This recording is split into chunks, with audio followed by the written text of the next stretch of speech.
Bien, buenos días. En la clase de hoy vamos a hablar acerca del inventario y del análisis de impacto, que son los siguientes dos elementos en la etapa oficial o que hay que seguir de acuerdo con la norma del análisis de ciclo de vida o LCA. Nosotros ya estudiamos la clase pasada los fundamentos del pensamiento de ciclo de vida, vimos que era la economía lineal y cómo había que transicionar a la economía circular, que el análisis de ciclo de vida solamente es solamente estudia uno de los tres pilares de la sustentabilidad. Ya hablamos que estudia más que impactos puntuales, estudia el potencial de impacto contra una manifestación de impacto ambiental o un estudio de riesgos en el ámbito laboral. Y vimos la primera parte, que es poner la meta, poner el objetivo, la frontera, la unidad funcional. Entonces vamos a continuar con todo ese procedimiento que se tiene que llevar a cabo para poder completar un análisis de impacto. En la siguiente clase vamos a hablar de la huella hídrica y de la huella de carbono, que es un caso especial del análisis de ciclo de vida. Y ya en la última clase de este tema vamos a hablar cómo se relaciona todo esto con los edificios o cómo lo podemos aplicar a hacer edificios más sustentables.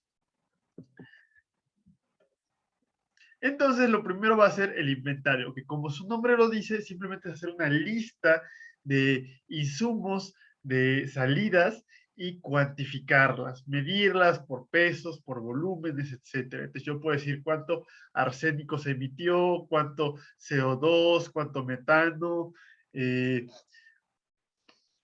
cuánto carbón se utilizó, cuánto uranio, etcétera. Entonces voy a medir todo eso que está entrando a través de mi frontera y todo eso que está saliendo y voy a hacer una lista extensiva y voy a ver cuánto hay de cada material. Entonces, por eso hay que analizar todo ese flujo de materia y de energía y vamos a cuantificarlo, como dice aquí, las cantidades que entran y las que salen. Ya dijimos que por lo general los procesos unitarios y ese árbol de procesos que se está dando en la vida real es muy complejo y tiene muchas interconexiones. Entonces hay que simplificarlo para hacer sistemas lineales o que tengan bucles muy sencillos que se puedan iterar, sobre todo por computadora. Hacerlo a mano se complica bastante más. Entonces, tenemos nuestra frontera, tenemos nuestro diagrama de flujo del sistema, o se le conoce también como árbol de producto, que va a ser todas esas transformaciones, todos esos procesos unitarios que se van conectando entre sí. Y hay que ver qué entradas y qué salidas tiene cada proceso unitario y ir haciendo un balance y una suma de todos esos flujos de materia y energía. Y claro, para que todo tenga sentido o todo tenga consistencia, vamos a necesitar seguir ciertos principios científicos que ya hemos estudiado en otras clases, en otras materias. Tiene que haber una conservación de masa y energía, es decir, no podemos acabar teniendo más en la salida de lo que se metió, tiene siempre que ser al menos lo mismo, pero el segundo principio nos dice que tiene que ser siempre menos. Siempre la eficiencia va a ser menor al 100% porque la entropía del sistema y del universo tiene que ir en aumento y entonces hay una cierta pérdida en cada proceso. Para el análisis de ciclo de vida en los procesos industriales se tienen que estudiar muchos procesos químicos. Entonces, para poder saber cómo se distribuyen esas proporciones de elementos y compuestos, pues se tiene que hacer la estequiometría química.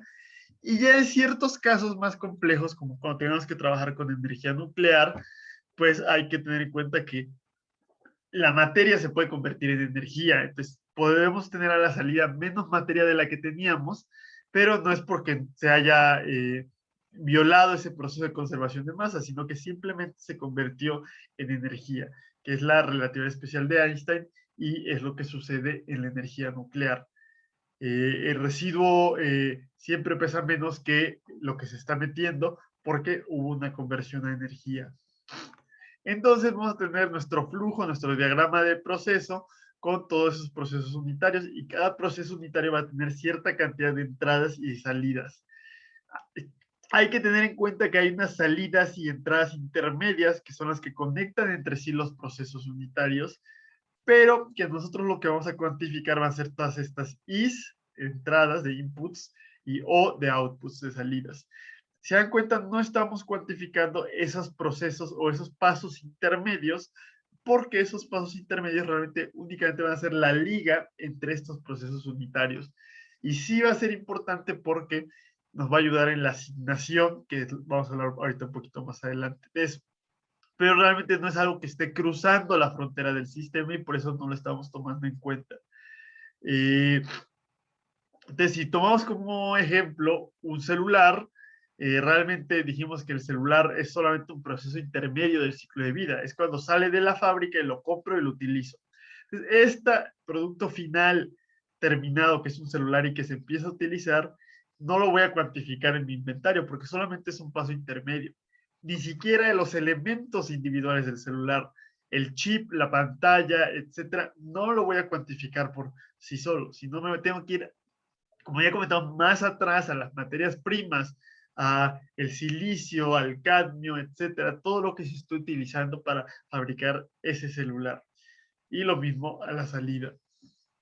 Entonces es importante tener en cuenta esos procesos intermedios. Entonces, por eso no hay que considerar, es lo que nos dice aquí, el producto material es el producto que podría parecer terminado como un celular que solamente es un punto intermedio del ciclo de vida. Esos preproductos como los chips y también los coproductos o los materiales secundarios. Muchas veces cuando yo quiero fabricar algo, un cierto producto, no solamente se fabrica eso, sino que de una misma materia prima salen varios productos diferentes. Un ejemplo es la leche, por ejemplo. La leche que realmente viene de las vacas y es la leche bronca, no solamente se utiliza para fabricar leche, sino que de esa leche que salga directamente de la vaca, vamos a fabricar crema, mantequilla, quesos, leche. Entonces, se va a partir todo ese producto de leche, se va a ir partiendo en diferentes elementos e incluso otras cosas más complejas como proteínas para las que se toman para hacer ejercicio en el gimnasio, también vienen de la leche de vaca una gran cantidad. Y hay otros productos que también se obtienen de la grasa de los lácteos, ¿no? Para hacer otras cosas que ni siquiera tienen nada que ver, otro tipo de alimentos que no pensaríamos que tendrían lácteos. Eh, entonces, todo eso se va a complicar eh, porque tampoco vamos a poner dentro de nuestro inventario la leche o la mantequilla o el queso. Y si nosotros estamos estudiando únicamente la leche, por ejemplo, y nuestra unidad funcional está en términos de la leche, pero nuestra materia prima no solamente produce leche, sino mantequilla, sino crema, se va a complicar el proceso unitario y ese asunto que va a tener que ser la asignación de los impactos o del inventario, que ahorita vamos a hablar de eso. Y es lo que tiene que ver con el coproducto, ahorita lo vemos en mi imagen. También ya hablamos que los residuos sólidos no es algo que se ponga en el inventario, no es realmente lo que genera ese impacto, sino que ese impacto va a ser la descomposición del residuo sólido, las sustancias químicas que se liberen, que se infiltren al acuífero, el metano que va a ser liberado en la descomposición y todo ese terreno que va a ocupar el relleno sanitario, ese uso de suelo. Esos son los emisiones o usos finales que vamos a tener que tomar en cuenta para esos residuos sólidos y no como tal tantos kilogramos de residuos plásticos, ¿no? Eh, entonces vamos a tener cada proceso unitario, que es más o menos un elemento de lo que teníamos aquí, va a tener entradas, que decimos entradas puede ser como área de terreno, aire, agua, energía, otro tipo de sustancias químicas y vamos a tener salida, emisiones, gases, sólidos, calor también va a ser una emisión y eso es lo que vamos a tener que tomar en cuenta para nuestro inventario. Los preproductos o los productos que van conectando diferentes procesos unitarios no se toman en cuenta.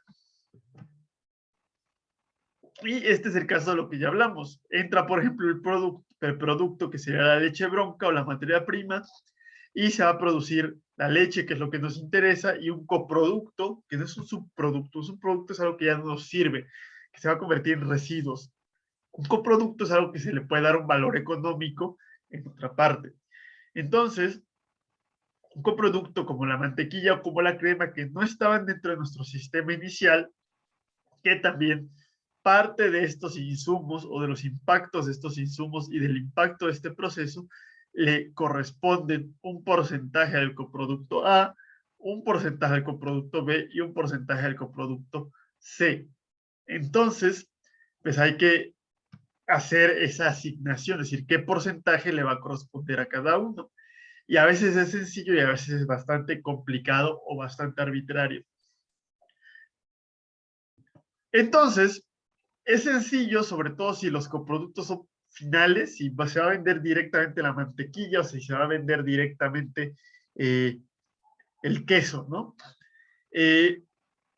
Pero cuando este coproducto realmente no es un producto final, sino que es algo intermedio que se va a unir a otro proceso unitario, es decir, esa mantequilla se va a utilizar para hacer un pastel. Y todo ese pastel, pues entra en una gran cantidad de cosas y tiene una gran cantidad de insumos y es su propia frontera. Entonces, ¿qué porcentaje de esto le corresponde a mi producto final, que sería la leche, y al otro producto que va a ser el pastel?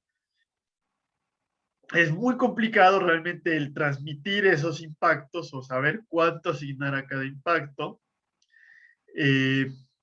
Una solución, si se supone la mejor solución, porque es donde tenemos más precisos los cálculos o los números, es meter todos esos coproductos dentro de la frontera del sistema. Entonces tendríamos dentro de nuestra frontera el producto final que sería la leche y el producto final que sería el pastel que utilizó la mantequilla.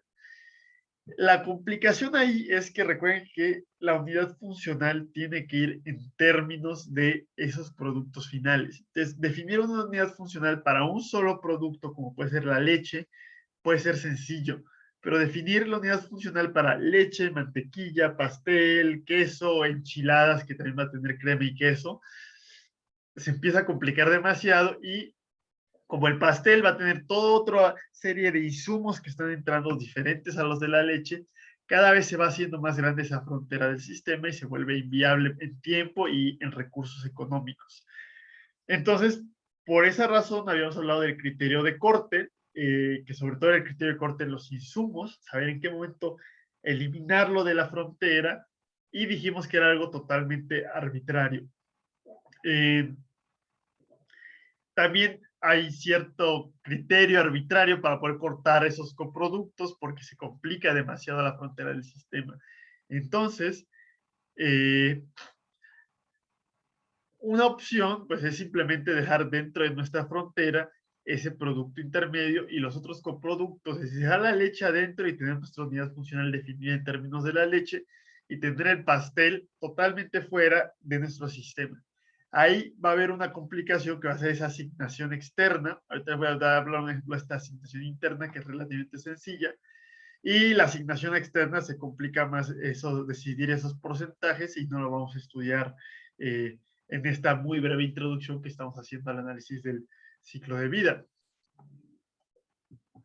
Entonces, el ejemplo de asignación, como pueden ver aquí, tenemos algo muy sencillo con una materia prima que está entrando y otros productos o insumos. Tenemos varios subproductos y tenemos algunos coproductos que tenemos aquí. Y tenemos nuestro producto final, dos procesos unitarios. Entonces, si vemos, tenemos 10 kilogramos de material que está entrando en materia prima, pero solamente tenemos, uno podría pensar que tenemos nada 7 kilogramos de salida. Y no es cierto, hay que tener cuidado porque vemos aquí que hay un coproducto número 1. Entonces tenemos 7 kilogramos de salida más 2 kilogramos de coproducto 1, que sigue siendo menor a la materia prima, porque vemos que siempre hay una cierta eficiencia y hay pérdidas. Entonces, que igual, pero aún así, si sumamos aquí 10 kilogramos y 1 kilogramo nos dan 11 y 2, 4 y 7, 11, ¿no? Entonces sí se cumple más o menos ese balance. Si yo quisiera saber qué porcentaje de energía que se utilizó en este proceso 1, que fueron 100 megajoules, qué porcentaje le corresponde al producto intermedio, tengo que asignar, es decir, si el total de salida son 9 kilogramos, entonces a este producto le tocan 2 séptimos de todo esto, y a este otro le tocan 7 séptimos. No, perdón. A este le tocan 2 novenos y a este otro le tocan 7 novenos. Entonces, para saber cuánta energía le toca a este producto intermedio, tendré que multiplicar 7 novenos por 100 megajoules y ahí obtengo un resultado. Si quiero saber cuántos kilogramos de CO2 le tocan al coproducto 1, serían 2/9 por 4 kilogramos. Y ahí obtengo el resultado que toca. Se complica un poco más cuando llegamos al proceso unitario 2. Tenemos igual ciertas entradas de energía, ciertas salidas, un producto final y tenemos dos coproductos. Y aparte se conectan estos dos procesos a través del producto intermedio. Entonces, el total de productos que tenemos van a ser 6 kilogramos. Entonces, a este producto final le corresponde la mitad, porque es 3/6 es 0.5. Entonces, si yo les dijera cuántos kilogramos de material 2 le tocan a este producto, sería simplemente 1, ¿no? 0.5 por 2. ¿Y cuántos kilogramos de producto intermedio le corresponden? Serían 3.5. Pero si yo les digo cuánta energía le va a corresponder a ese producto final, ya no es tan sencillo. Vamos a tener que hacer este 50 por 0.5, pero además le va a tocar una parte de estos 100 megajoules, la parte que le correspondió al producto intermedio. Entonces, la energía total que le corresponde a este producto final serían 50 megajoules por 0.5 más 7/9 por 100. Y así llegamos al total de la energía final que le toca. Cuando tenemos toda una rama más complicada, pues empieza a ser cada vez más difícil o más talacha el hacer toda esta asignación interna. Y le digo, cuando empiezas a tener coproductos que empiezan a salir de este frontera del sistema, ahí se va a complicar todavía más y más y más. Eventualmente, como estamos nosotros haciendo una introducción muy breve al análisis del ciclo de vida y lo que más nos interesa es ese pensamiento de ciclo de vida y cómo lo vamos a integrar a la planeación y a la construcción y a la operación de nuestros edificios para que sean más sustentables, pues no vamos a hacer todos estos diagramas de producto, estos árboles de producto y no vamos a hacer ejemplos prácticos de la definición de la frontera. Pero aquí les puedo dar un ejemplo de cómo se vería un análisis de flujo final. La idea es ver cómo es el final de vida útil de una botella PET y veamos del 100% que entra y si sumáramos todo esto que sale, pues tiene que ser igual al 100% para que haya un balance. La energía que entre y que salga no necesariamente va a ser la misma por la entropía. Entonces vemos cómo se puede ir repartiendo en colección, en botes de basura, incinerarse. Esto obviamente es en Alemania, no se distribuye así como debería distribuirse en México. Incineración para generar energía, también se puede incinerar para la energía para plantas de fabricación de cemento o para hornos para fabricar acero, o también se puede reciclar una parte, ¿no? Y también habría una parte que se va a relleno sanitario, otra que ni siquiera se va al relleno sanitario, o al reuso, por ejemplo. Pero bueno, en Alemania la gran mayoría, que es lo ideal que se tendría que hacer con este tipo de plásticos, o se recicla, tendría que ser la mayoría a reciclarse, y el resto a incinerarse para generar energía con un adecuado control de emisiones. Entonces, como ven, pues es una complicación el ir encontrando los porcentajes adecuados, cómo se van repartiendo, y aquí donde ya hay un proceso no tan lineal, donde hay una cierta interconexión, pues tienen que y siempre ir sumando una cantidad adecuada a todos estos porcentajes. Y así se llega al final de un análisis de flujo que va a tener un producto. Y ya yo podría contar cuánto plástico está entrando y de ese plástico cuánto petróleo es, qué salida hay, cuánta energía hay, cuántas emisiones de dióxido de carbono hay, etcétera. Y eso lo armo en una tablita que va a ser mi inventario. El siguiente paso que va a venir, ya hicimos y hablamos del inventario, va a ser el análisis de impacto, que realmente, como ya se los comenté en la clase pasada, el análisis de ciclo de vida habla de potencial de impacto. ¿Cuál es la diferencia entre un impacto y ese potencial de impacto? Resulta que un impacto siempre está asignado directamente a una causa y tiene un lugar y un tiempo específico, mientras que el potencial de impacto es un poco más general o más abierto. Entonces, para darles un pequeño ejemplo, vamos a pensar acerca del impacto que podría tener el mercurio que viene en las baterías.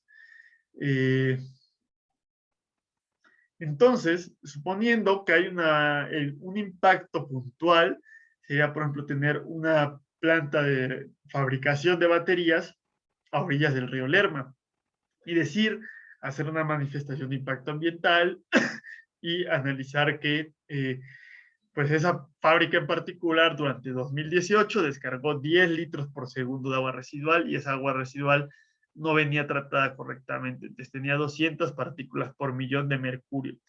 Entonces ya podemos ligar ese impacto con las afectaciones de salud, con cómo va a afectar a los peces, cómo va a afectar la ecología del lugar, etcétera, ¿no? Yo puedo definir en ese punto específico cómo se está dando el impacto.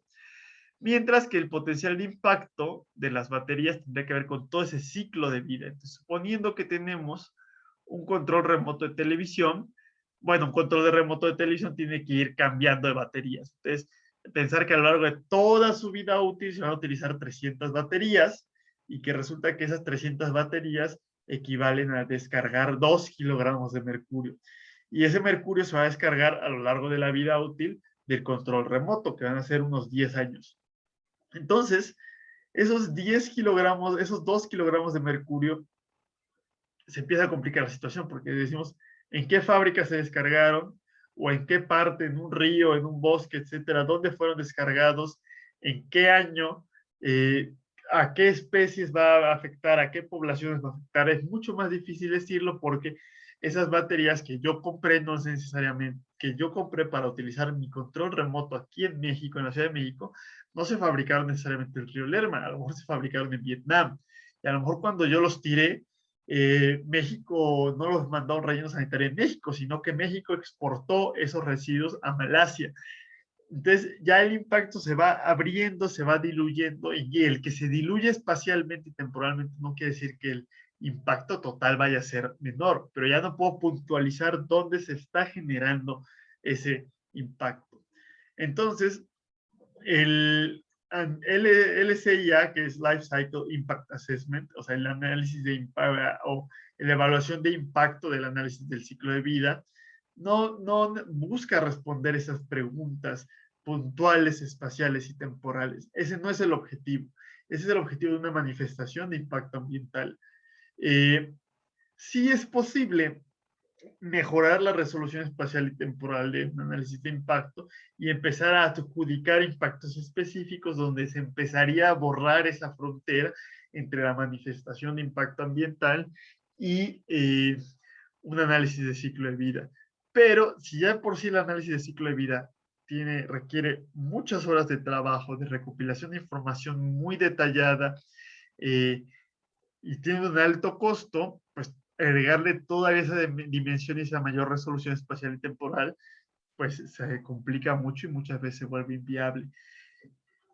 Cada vez debería ser más fácil poder empezar a meter esta resolución espacial y temporal conforme se van haciendo más análisis de impacto y se van haciendo inventarios de análisis de ciclo de vida, donde yo tengo mi celular y a lo mejor sé que mi celular tiene chips que vienen de Taiwán y en Taiwán la fábrica hizo ese análisis de ciclo de vida cradle to gate, donde yo en vez de ponerme a investigar de dónde vino todo lo que sacó esa fábrica, la fábrica ya me da un dato y entonces se va reduciendo esa carga de trabajo. Entonces, a lo mejor sí puede empezar a decir impactos puntuales en tiempo y espacio. Pero por lo general, el análisis de ciclo de vida es diferente y simplemente evalúa o cuantifica el impacto general y por eso le llamamos potencial de impacto y no impacto específico. Entonces, ya que hicimos nuestro inventario y ya sacamos toda la lista de sustancias químicas o de otros elementos como calor que pueden afectar la naturaleza, vamos a tener que evaluar ese impacto. Entonces, primero hay que hacer categorías de impacto, es decir, hay que empezar a agrupar, lo que se llama clasificar esos diferentes elementos de mi inventario de acuerdo a la categoría y luego hacer los cálculos para poder dar un número cuantificable que me diga qué tan fuerte es ese impacto. Resulta que la norma no me dice las categorías fijas que yo tengo que utilizar. Si estoy obligado a escoger categorías, no lo puedo dejar totalmente al aire, pero la idea es poder permitir que haya espacio para la innovación. Es que puedan haber nuevas categorías, categorías poco comunes que a lo mejor eventualmente se empiezan a utilizar más y más y más. Aún así, hay una serie de categorías recomendadas que para la mayoría de los proyectos normales o usuales son las que vamos a tener que utilizar. Entonces, vamos a ver una de esas recomendaciones. Hay diferentes autores o diferentes libros que recomiendan diferentes categorías. Entonces, aquí nos están recomendando esta serie de categorías de impacto, como uso de recursos, uso de suelo, formación de smog fotoquímico, que es lo que genera las contingencias ambientales, eutrofización, acidificación, etc. Está diciendo cómo se puede medir, en qué unidades, y de todas esas sustancias que metimos en nuestro inventario, cómo se deberían de organizar en estas diferentes categorías de impacto. Y es importante decir que hay varios compuestos que generan múltiples impactos y entonces hay que agregarlo en diferentes categorías porque para saber cómo afectan en diferentes áreas, ¿no? Entonces, una categoría de impacto debe tener una serie de componentes o de elementos que la definan muy bien y que tengan muy aterrizada de qué estamos hablando. Entonces, vamos a dar un ejemplo para entender cómo funcionaría cada una de estas. Vamos a mencionar algunas de estas, qué características tiene, pero ver todo este detalle de sus componentes, nada, lo vamos a ver para un caso. Entonces, ese caso va a ser el cambio climático. Entonces, el nombre de la categoría de impacto sería cambio climático. Y los resultados del inventario, o todo eso que vamos a clasificar en mi inventario como cambio climático, van a ser los gases de efecto invernadero, que va a ser el metano, el óxido nitroso, el dióxido de carbono, etcétera, ¿no? Y todos esos gases de efecto invernadero van a estar por unidad funcional. Siempre vemos que todo va en términos de la unidad funcional. Ahora, para caracterizar ese impacto se utiliza lo que se llama el modelo base de 100 años del IPCC. El IPCC es el panel intergubernamental de cambio climático, que es quien estudia todo este conocimiento y el estado del arte que hay del cambio climático. Entonces, ellos evalúan qué tanto van a calentar el planeta estos gases en los próximos o durante los próximos 100 años. Por eso se llama modelo base de 100 años. Y el indicador con el que vamos a trabajar este modelo de caracterización es lo que se llama la fuerza radiativa infrarroja. Recuerdan ustedes que los gases de efecto invernadero atrapan esa energía, esa radiación infrarroja que se emite de todos los objetos, en vez de dejarla escapar al espacio, la atrapan en la atmósfera y entonces por eso se mide en watts por metro cuadrado. ¿Cuánta radiación, cuánta energía o qué potencia se está atrapando por cada metro cuadrado de superficie terrestre? Y cada gas va a tener una cierta fuerza radiativa especial. Entonces, ese indicador después se va a convertir en un resultado, un número sencillo y cuantificable que nos va a poder decir algo. Le vamos a llamar la potencia de calentamiento global a 100 años, o Greenhouse Warming Potential. Y cada gas de efecto invernadero va a tener su potencia de calentamiento global. Realmente es una cantidad adimensional que está en términos o está normalizado para comparar todo con el dióxido de carbono, que es el gas de efecto invernadero más común. Entonces, el gas de efecto invernadero, el dióxido de carbono tiene un greenhouse warming potential de 1. Y entonces los gases de efecto invernadero menos potentes tienen un GWP más bajo, mientras que los más fuertes tienen uno más alto. La verdad es que casi todos o prácticamente todos son más fuertes que el dióxido de carbono, nada más que el dióxido de carbono es el más común. Entonces el metano tiene un GWP como de 25, mientras que el óxido nitroso tiene como de 350. Obviamente es muchísimo menos, se emite en una cantidad muchísimo menor que esto. Y ustedes en su lectura de el aislante del poliestireno extruido, que para soplarlo, para inflarlo, se utilizaba algo que eran los hidrofluorocarbonos, que son los HFC, y que no estaban contemplados, utilizaron para sustituir los compuestos del protocolo de Kioto, y ya existe la enmienda de Kigali para quitarlos, pero esos tienen un greenhouse warming potential de 50,000, 25,000. Entonces, se emiten muy poco, pero 1 kilogramo de HFC equivale a 25,000 kilogramos o a 25 toneladas de dióxido de carbono. Por eso, aunque sean muy poco lo que se emiten, tienen un impacto desmedido. Y ya con esto podemos darnos una idea de qué tanto va a aportar a ese calentamiento global mi producto, mi sistema. Resulta que, bueno, o sea, esa potencia, ni siquiera estamos hablando de grados centígrados de calentamiento, nos estamos quedando más en ese potencial de calentamiento global. Eso es algo que le llamamos un punto inicial de categoría, cuando realmente debemos estar trabajando con puntos finales de categoría, que son los impactos reales o finales que va a tener nuestra categoría de impacto. Entonces, ya lo vamos brevemente con anterioridad, pero realmente lo que va a ocasionar el cambio climático pues va a ser muerte de corales, pérdida de bosques, de cultivos, muertes humanas por golpes de calor, pérdida del PIB mundial, y todo eso podríamos hacer una liga entre cuánto emite mi producto y cuántas personas van a morir debido a eso, ¿no? Por ejemplo, el asunto es que aunque sabemos que hay una relación entre este potencial de calentamiento global y todos estos puntos finales de categoría, sabemos que existe la relación, pero ¿cuál es la relación o a cuánto equivale cada uno de estos? Todavía es muy incierto, hay mucha incertidumbre. O sea, sabemos que sí hay una relación, pero no sabemos qué tanto. Entonces es muy difícil convertir de esto a esto y entonces por eso solemos quedarnos en los resultados iniciales de los indicadores más que en esto, que sería a lo mejor algo más contundente ese número, ¿no? No es decir, mi celular tiene un greenhouse warming potential de 100,000, a decir, mi celular equivale a que muera 0.1 personas por golpe de calor, ¿no? De aquí a 2100. Entonces sí es mucho más contundente esto, pero hay mucha más incertidumbre de cómo medir o cómo reportar esto, y por eso nos solemos quedar en el greenhouse warming potential.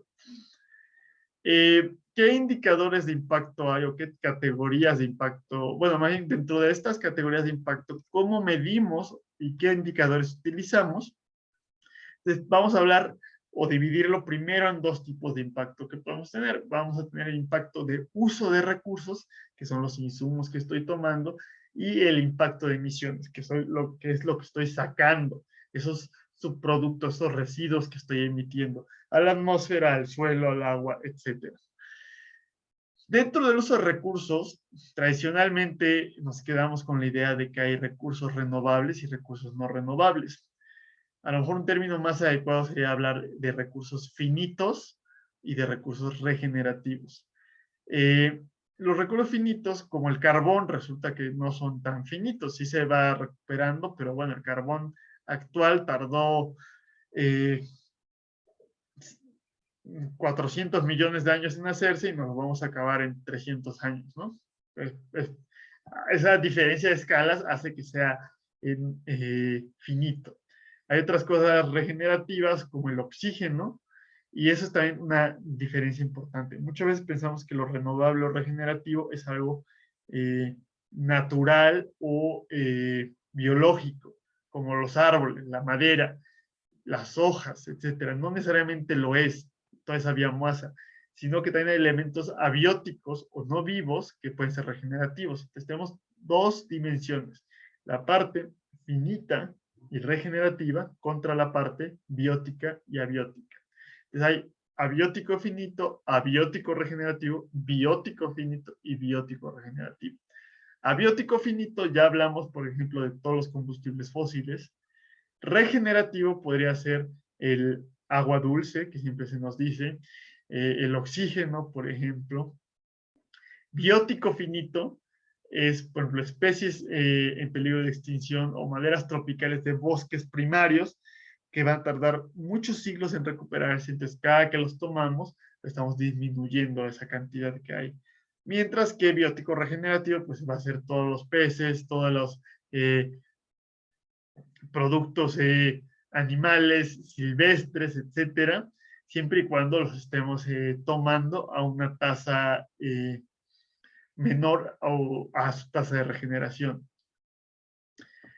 Entonces, resulta que esos recursos finitos, especialmente los recursos abióticos, pues la principal afectación es a los seres humanos. Realmente a los otros seres vivos no les importa si hay o no hay petróleo. No es que ellos lo utilicen o no es que el petróleo que ha estado, es geológico más que biológico y ha estado durante millones de años totalmente aislado de la superficie, no es como que les importe a los pájaros si hay o no hay petróleo. Entonces, cada recurso suele tener una cantidad de reservas conocidas que van a cambiar constantemente, pero cambian constantemente en parte porque nos las estamos acabando, pero también en parte porque se van descubriendo eh, nuevas reservas. Eh, en realidad, lo que va a pasar es que eh, cuando salen nuevas tecnologías como el fracking, etcétera, pues de pronto hay mucho nuevo volumen de petróleo, de combustibles fósiles que antes no podíamos extraer a un precio económico y que ahora sí podemos extraer, y por eso aumenta la cantidad de reservas. Obviamente el valor económico que tiene algo sacado por fracking, al valor económico que tenía ese petróleo en 1910, cuando literalmente ahí sí uno hacía un hoyo y salía el chorro de petróleo, que ya no sucede, ya no es tan sencillo. Entonces se ganaba mucho más dinero y tenía mucho más valor económico con anterioridad. También van reduciéndose conforme se va volviendo más difícil de extraer esas reservas, se reduce ese valor económico que va teniendo.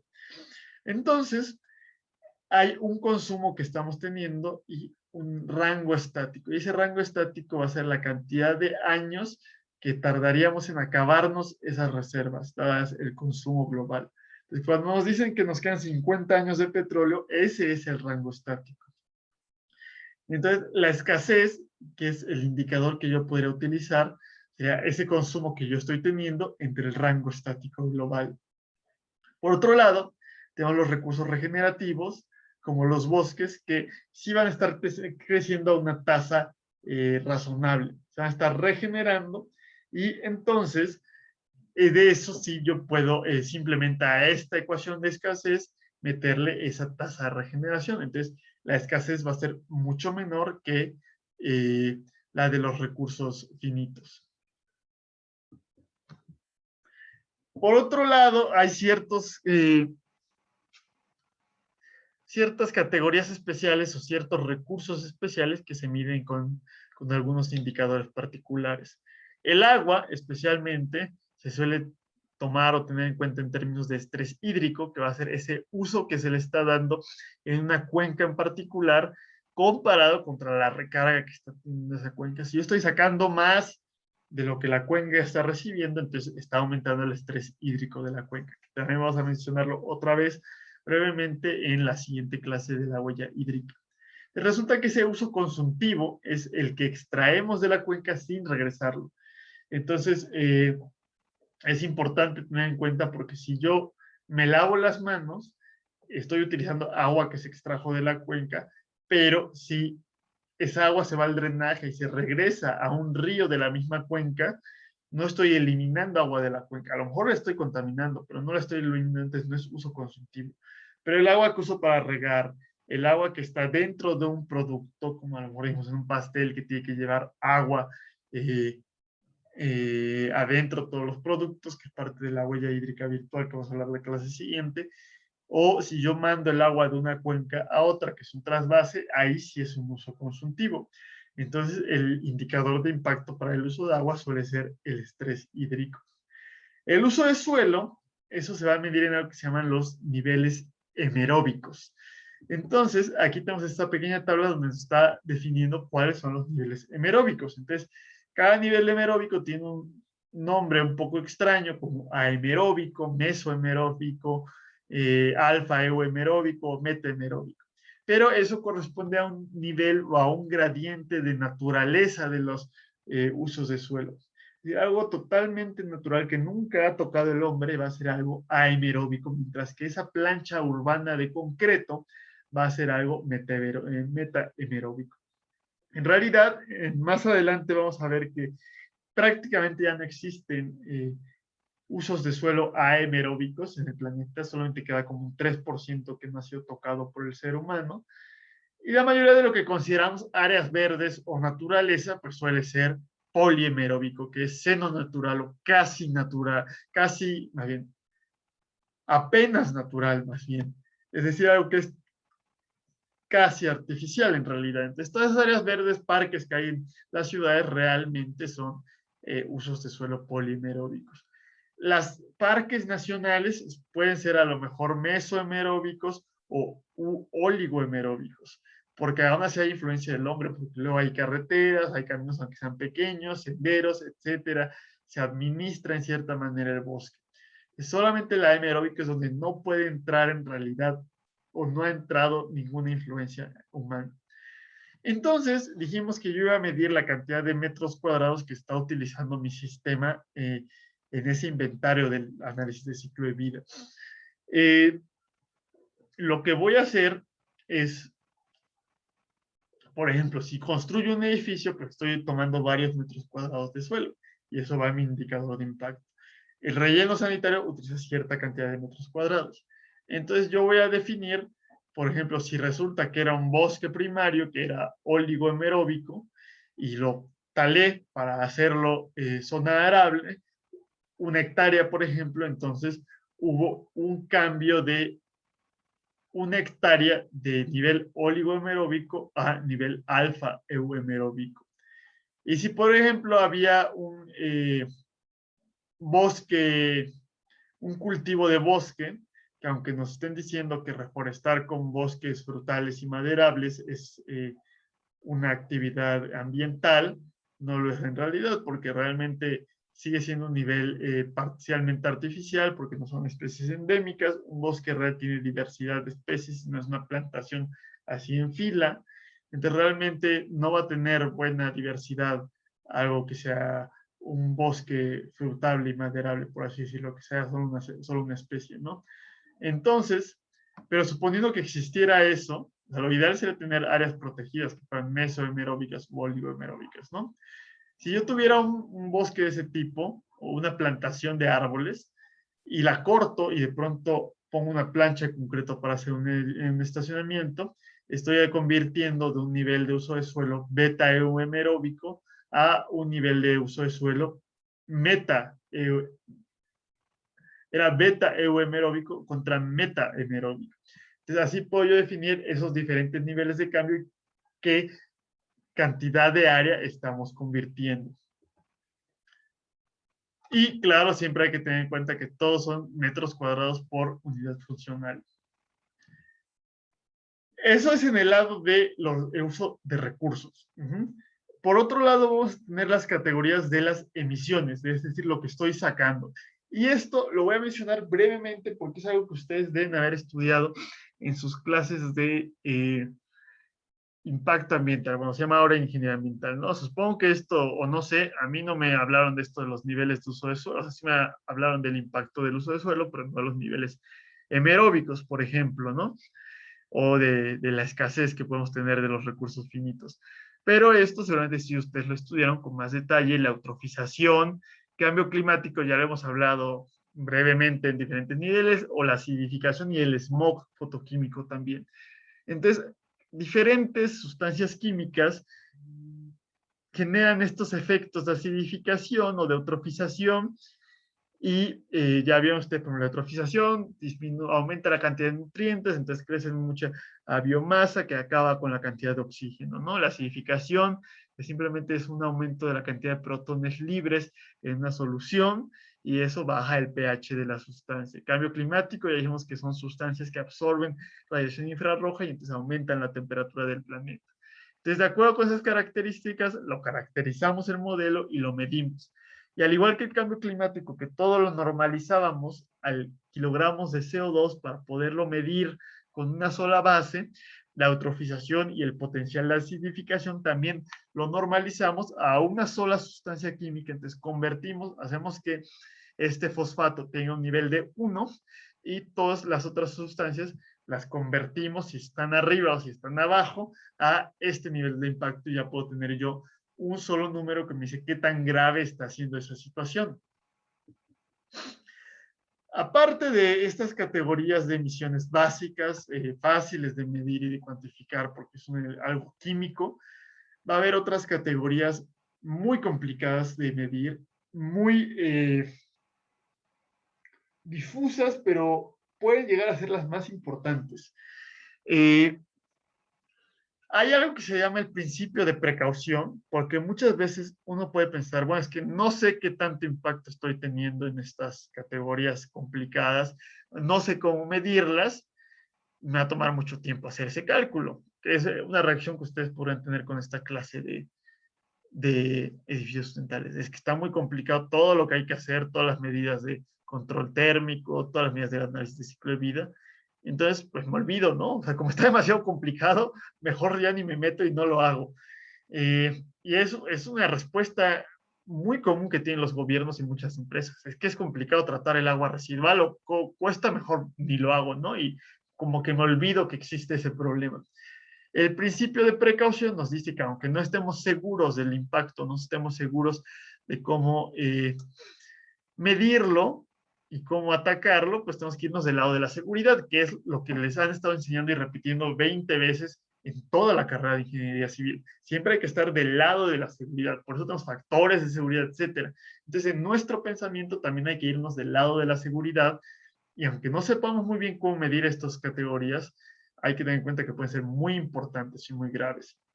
Entonces, la biodiversidad, que es la cantidad de especies y esas relaciones ecológicas que hay en un ecosistema, se puede ver disminuida por un producto. Construir un edificio, pues va a acabar con un pedazo de tierra donde había una gran cantidad de especies. Más si se me ocurre hacerlo en la Riviera Maya, sobre acabar con un manglar, pues ya acabé con varias especies, a lo mejor extinguí una o dos, y como no hay forma de medirlo, es difícil saber cuántas especies realmente hay en un ecosistema o qué tan complejas son las relaciones que tienen. Y además, no, la calidad de un ecosistema no está definido por la cantidad de especies. No por decir que una tundra o un desierto, es bueno, voy al desierto en Coahuila, bueno, pues hay nada más 3 cactus, ¿no? A lo mejor 2 especies de lagartija, pues entonces ahí sí puedo hacer un pozo para extraer carbón, ¿no? Y que se contamine todo el acuífero, etcétera. Y todo el polvo y aerosoles, partículas que se van a estar emitiendo. Pues no es algo que sea justificable, ¿no? Entonces, el asunto de la biodiversidad es complicado, difícil de medir. Otro es la toxicidad humana y esas afectaciones a la salud, que dijimos que, por ejemplo, en el caso de la fábrica de baterías que va a tener emisiones de mercurio, hay 3 elementos de impacto que podemos estudiar. El impacto ambiental, que va a ser como afecto al suelo, al río, a las especies que hay ahí, que es más o menos, tiene sus complicaciones, pero se puede medir. Hay otro que va a ser las afectaciones en la atmósfera o en la zona de trabajo, que es un análisis de riesgo laboral o de riesgo químico. Es decir, el aire que hay dentro de la fábrica, cuánto mercurio tiene y cuánto están respirando, cuánto mercurio están tocando los trabajadores, y eso cómo está afectando las tasas de cáncer, de problemas neurológicos, etcétera. Eso es fácil de medir. Pero cuando estamos hablando de potencial de impacto, donde dijimos que ese mercurio se podía emitir en cualquier parte del planeta, entonces realmente lo que estamos haciendo es aumentar esa tasa de concentración de fondo. Saber qué tanto nos va a afectar eso es difícil. Es decir, si de fondo en el planeta antes había una partícula por trillón de mercurio y aumenta a 3 partículas por trillón, ¿qué tanto afecta a nuestra salud? Es muy difícil de medir, pero puede ser muy importante. Y eso ahorita se lo voy a hablar cuando lleguemos a radioactividad. Por otro lado, vamos a tener la ecotoxicidad, que la ecotoxicidad se refiere también a esas afectaciones a la salud, pero no de los individuos. Se refiere a las afectaciones en el funcionamiento de un ecosistema, de esas relaciones que tienen entre sí los diferentes individuos. Es decir, como si se extingue una especie en un ecosistema, queda un hueco de toda esa conexión de reciclamiento, de flujo de materia y de energía que va a afectar a todas las otras especies. Entonces, esa es la ecotoxicidad. Entonces, al aumentar ese nivel de fondo de mercurio, a lo mejor va a afectar a cómo se comportan todo el ecosistema. Pero como son no lineales, porque hay muchas interconexiones y hay muchas cosas que no conocemos, también hay mucha incertidumbre en la ecotoxicidad. Y otro elemento, pues siempre van a ser las muertes y la radioactividad. O sea, no, muertes por un lado y radioactividad por otro, y las dos combinadas. Que sobre todo esto va a tener que ver mucho con la energía y también tiene mucho que ver con las obras civiles, porque hay muchas pérdidas humanas siempre cuando hay construcciones. Particularmente en la energía nuclear, siempre se nos dice que es muy controversial la energía nuclear. En los 60 se promovía como la energía más barata, resultó que es bastante cara, de hecho es de las energías más caras, de las más confiables o con una menor escasez en el recurso, que eso sí es cierto, las dos cosas, confiabilidad y escasez en el recurso, pero bueno, también ha habido mucha controversia con qué se hace con esos residuos nucleares, que no hay una solución todavía definitiva, y los accidentes nucleares, que aunque han sido pocos, son bastante espectaculares. Tenemos cosas como Chernobyl. Y Chernobyl todavía no lo entendemos realmente. Eh, no sabemos bien cuántas muertes generó Chernobyl. Los estimados están entre 4.000 y 100.000 muertes aproximadamente. 4.000 fue un estudio que se hizo con la ONU, pero bueno, participó la Agencia de Promoción de la Energía Atómica, ¿no? Entonces hay ciertos intereses ahí, mientras que el de 100.000 muertes lo hizo un estudio Greenpeace, pero no tuvo una revisión científica de pares. Y muchas fuentes al parecer no son tan confiables y son más anecdóticas. De estudios más formales, tenemos el límite superior de ese estudio que hizo la ONU, que era como de 10.000 muertes, y un artículo científico que habla como 60.000 muertes. Eso es sin considerar a todos los enfermos de cáncer que hubo, todas las mutaciones que pudo haber, incluso aunque no se haya muerto la gente, toda esa contaminación. Un quinto del plan de Bielorrusia quedó contaminado y va a quedar contaminado durante 50.000 años. Eh, y bueno, el riesgo que realmente Chernobyl fue una suerte. Realmente Chernobyl estuvo a punto de ser 1.000 veces peor o más. Entonces, no podemos suponer que los siguientes accidentes van a ser como Chernobyl. Si en Chernobyl tuvimos suerte. Esas muertes, pues no solamente son de Chernobyl, o sea, mucha gente que promueve o que son fuertes promotores de la energía nuclear nos van a decir, bueno, es que Chernobyl fue un accidente aislado, pero no tenemos nosotros las otras centrales nucleares que ver con eso. Pero no es cierto, realmente tendríamos que repartirle todas esas muertes y todas esas afectaciones por el cálculo estadístico del periodo de retorno de accidentes nucleares. Y aún con esos problemas resulta que la energía nuclear es una de las energías menos letales del planeta. Las energías renovables siguen ganando, ¿no? Pero eh, cosas como centrales hidroeléctricas, cuando llega a fallar una central hidroeléctrica, el peor caso mató como a 200.000 personas. Y en México también ha pasado, aunque no haya habido muchos casos de quiebres de presas, año con año se inundan muchos pueblos y hay muertes y hay enfermedades. Como esa inundación que hubo en Tabasco este año, realmente fue un asunto de un manejo de las presas eh, del sistema de Grijalva, ¿no?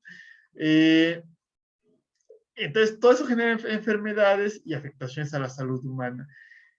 Y peor tantito, si nos vamos a la energía de carbón, realmente hay cientos de millones de muertes asociadas a la mala calidad del aire de centrales eléctricas. Entonces, realmente es una brutalidad el que porque nosotros queramos tener esta computadora, poder ver una pantalla, poder ver un video, hayan tenido que morir o tengan que estar muriendo cientos de millones de personas y a nadie le importe o no se tome en cuenta porque es complicado tomar en cuenta esa relación, ¿no? Entonces, estas otras categorías de emisiones son muy importantes, pero son difíciles de considerar cuantitativamente, pero pues aún así son de gran importancia. Por otro lado, también esos efectos de fondo de la radioactividad pueden ser muy importantes, pero difíciles de medir, como Fukushima, que recientemente liberaron el agua radioactiva al mar y esa agua radioactiva pues se va a mezclar en pocos años en todo el planeta. Pero, ¿qué tanto nos va a afectar? Es lo mismo que les decía de ese mercurio de fondo, es muy difícil de medir. Si a lo mejor por todos los otros factores de la vida teníamos un riesgo de tener 30% de cáncer en nuestra vida, a lo mejor con Fukushima vamos a tener un riesgo de un 30.5%. Muchos dirán, bueno, no hay diferencia, pero sí la hay. Pero el medir ese porcentaje es casi imposible. Entonces hay que tener cuidado con estas otras categorías de emisiones. Por último, la última etapa que va a tener un análisis de ciclo de vida va a ser la interpretación. Entonces, cuando ya acabamos y ya iteramos varias veces entre esa meta, objetivo, frontera, la siguiente parte que era el inventario, el análisis de impacto y volvemos a regresar, pues vamos a interpretarlo. Vamos a analizar esos resultados del inventario y del análisis de impacto y lo vamos a traducir en algo que puedan ser conclusiones y a lo mejor ciertas recomendaciones, que hay que recordar que no podemos justificar, es que el análisis de ciclo de vida me dijo que tenía que hacer esto. Una cosa son las recomendaciones y otra cosa es prescripción de políticas públicas o de toma de decisiones. Entonces, primero hay que revisar muy críticamente todo el proceso, ver qué se hizo en realidad, qué complicaciones o qué problemas puede haber, que sea, hay que hacer un reporte escrito o un reporte visual, tiene que ser legible para el público meta, no vamos a sacar el argot de un artículo académico para algo que queremos poner como publicidad, ¿no? Hay que ver, como estamos hablando de algo que está en el marco de una serie de normas, hay que cumplir con estas normas ISO y buscar o verificar que tengamos la mayor transparencia posible de la metodología y de toda la información en todo momento. Y saber que nuestro estudio no es totalmente general o aplicable en todos los casos, sino que va a tener ciertas limitaciones particulares y ser realista en cuanto a esas limitaciones. En esta etapa final es donde podemos darnos cuenta de los problemas significativos que podrían presentarse. Entonces, los problemas significativos principalmente se deben a nosotros mismos, a nuestras preconcepciones o a nuestras expectativas, y eso nos puede llevar a sobreinterpretar o a malinterpretar esa información, a sacar más información de la que realmente hay en los datos. Entonces, hay que tener cuidado con eso y que hay que distinguir muy bien entre esas diferencias estadísticamente significativas o esa incertidumbre que pueda haber. Es decir, si resulta que el producto A emite 10 toneladas de dióxido de carbono y el producto B emite 10.5, hay que tener en cuenta que no vamos a poder decir es que el producto B es peor porque emite 0.5 toneladas más. Realmente, dado esos niveles de incertidumbre, 10 y 10.5 es realmente lo mismo. Entonces, podemos decir que no hay una diferencia estadísticamente significativa. Es decir, que podría ser un error y que realmente fuera al revés ese error, o que fueran igual esas emisiones que estamos teniendo. Aquí es donde nos vamos a dar cuenta los problemas que puede haber en la frontera, los problemas que puede haber en el diagrama de flujo, y por eso hay que estar regresando para repetir e iterar. Entonces, los problemas principales que se pueden presentar es que la información no sea confiable, que venga de una mala fuente, que no sea relevante, que hayamos olvidado elementos del ciclo de vida que pueden ser de gran importancia, que no sigamos la metodología correcta de la ISO 14040 y 14044, y que pensemos que algunas decisiones arbitrarias que tomamos nosotros realmente son características intrínsecas del sistema, como la ubicación de la frontera. Muchas veces ese es un error muy común, el pensar que la frontera del sistema es algo que es parte en sí mismo de nuestro sistema y no es algo que yo decidí de acuerdo a un criterio de corte y de acuerdo a un criterio de asignación arbitrario. Sí seguí ciertas reglas, pero aún así tuve que en algún momento tomar una decisión A o B que fue de acuerdo con lo que yo consideré. Entonces, ese es un tipo de cosas, son decisiones arbitrarias que son necesarias, pero siguen siendo arbitrarias. Y los intereses ocultos, que es lo que les digo, si la compañía más importante de refrescos en el mundo hace un análisis de ciclo de vida para ver el impacto que tienen las botellas de PET y resulta que no tienen ningún impacto, hay que pensar en qué tipo de conclusiones busca, a qué tipo de conclusiones buscaba llegar esa empresa y que a lo mejor estaba buscando quedar bien en vez de realmente hacer algo objetivo. Entonces hay que tener un pensamiento más crítico. Ya que revisamos estos errores, vamos a tener que hacer cierta evaluación para ver que sea válidos nuestros resultados. Entonces, un análisis importante que podemos hacer va a ser el análisis sectorial o análisis de contribución, donde se separa el inventario y cada impacto de acuerdo a cada proceso unitario y cada sección del sistema y podemos ver el porcentaje de contribución del total. Entonces podemos hacerlo de esta manera donde estamos en una categoría de impacto y tenemos el potencial de cambio climático y vemos los diferentes elementos de nuestro producto y vemos cuál tiene el mayor impacto y así podemos reducirlo fácilmente. O yo puedo tener mis productos, tener mis diferentes categorías de impacto y ver qué categoría de impacto es más fuerte que otras. Aquí, entonces, por ejemplo, en vez de comparar la botella de PET con un Tetra Pak directamente, pues evalúo las diferentes partes y veo que a lo mejor con reducir este gran impacto, que obviamente es el plástico, y este otro impacto, que es el final de vida y el reciclaje, pues a lo mejor puedo bajar esta cantidad de efecto invernadero que está teniendo la botella de PET. Y entonces, en vez de irme por esta franjita pequeña, que a lo mejor me cuesta mucho, y es poco lo que reduzco, ¿no? Así encuentro recursos más eficientes. Y como ven ustedes, aquí hay la unidad del indicador, pero en términos de la unidad funcional. Entonces, los equivalentes de kilogramos de CO2 por cada litro de bebida. Entonces, es muy importante siempre tenerlo en cuenta con respecto a la unidad funcional. Y así yo puedo ver de manera multifactorial qué está incidiendo en ese impacto tal que está teniendo mi producto.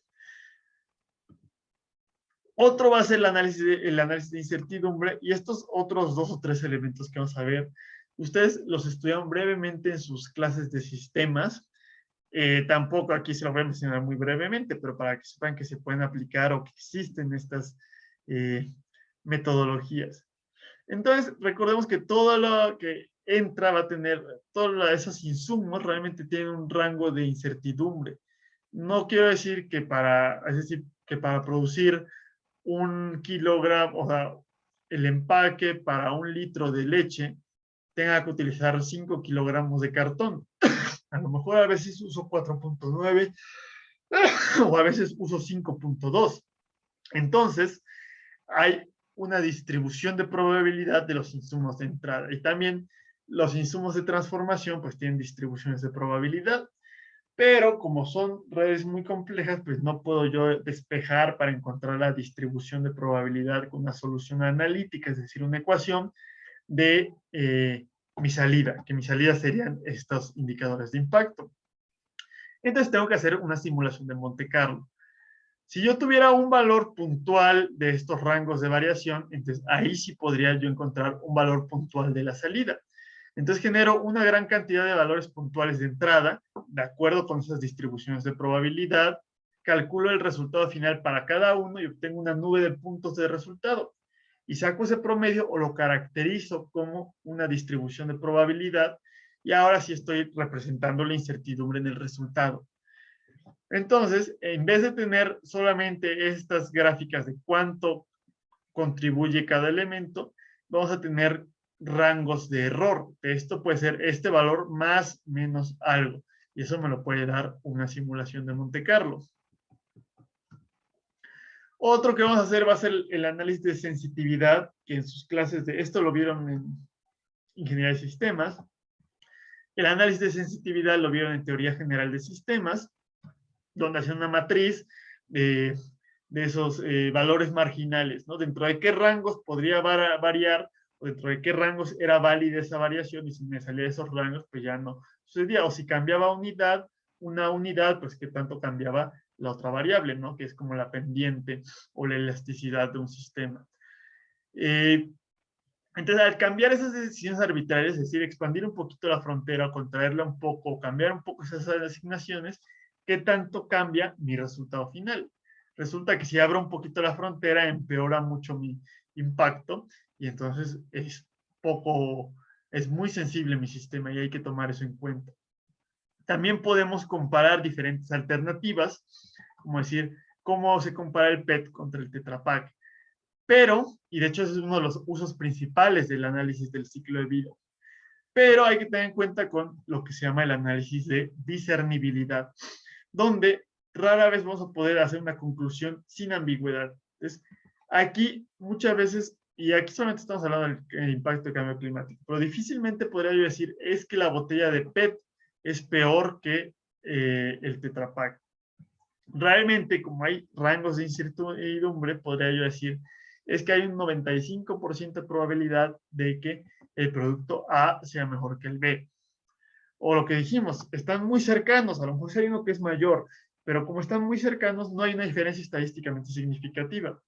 O la información actual tiene mucha incertidumbre o hay poca disponibilidad de información y entonces no puedo obtener una conclusión. O decir, bueno, es que este producto tiene menores emisiones de dióxido de carbono, pero consume muchísima más agua. Entonces, no puedo decir cuál es mejor o cuál es peor, sino cómo se distribuye ese impacto de manera a lo largo de diferentes categorías. El problema es que pues, a mucha gente le gusta tener una sola solución, decirme, dime cuál, dime qué decisión tomar, ¿no? Pero eso es incorrecto. Entonces, ese es un problema que tiene el LCA, donde hay, no es un problema del LCA en sí, sino que de la formación que tenemos la gran mayoría de los profesionistas que queremos que nos den una solución fija y en vez de trabajar con esa incertidumbre, con esos rangos de incertidumbre, queremos que nos den una sola solución, ¿no? Y por eso, pues, mucha gente se le complica el trabajar con estos resultados del análisis de ciclo de vida o se empiezan a hacer resultados que pueden tener problemas de, por querer simplificarlo demasiado al mercado meta, pues entonces estamos simplificando demasiado la complejidad que estudiamos en este análisis de ciclo de vida. Y entonces, teniendo todas estas etapas, es decir, el objetivo, la meta, la frontera, la unidad funcional, que es la primera etapa, después haciendo un inventario, es decir, haciendo nuestro árbol de producto, los procesos unitarios, viendo insumos y salidas y poniéndolo en una tabla, cuantificándolo, llegamos al inventario y después lo clasificamos en categorías de impacto, medimos y cuantificamos la categoría de impacto y evaluamos qué errores puede tener mi estudio, qué tan sensible es, comparo diferentes elementos, cambio algunas cosas, hago simulaciones para tener rangos de incertidumbre y ya llego al resultado final de mi análisis de ciclo de vida. Entonces, esto se puede aplicar para cualquier cosa, desde un foco, unos anteojos, un edificio, un automóvil, y entonces vamos a ver algunos casos particulares, la siguiente clase, de cómo se aplica con una sola categoría de impacto, cuando es, la categoría de impacto es agua o es gases de efecto invernadero, y después vamos a ver cómo se aplica esto al análisis de ciclo de vida de un edificio, que es lo que nos interesa en esta clase.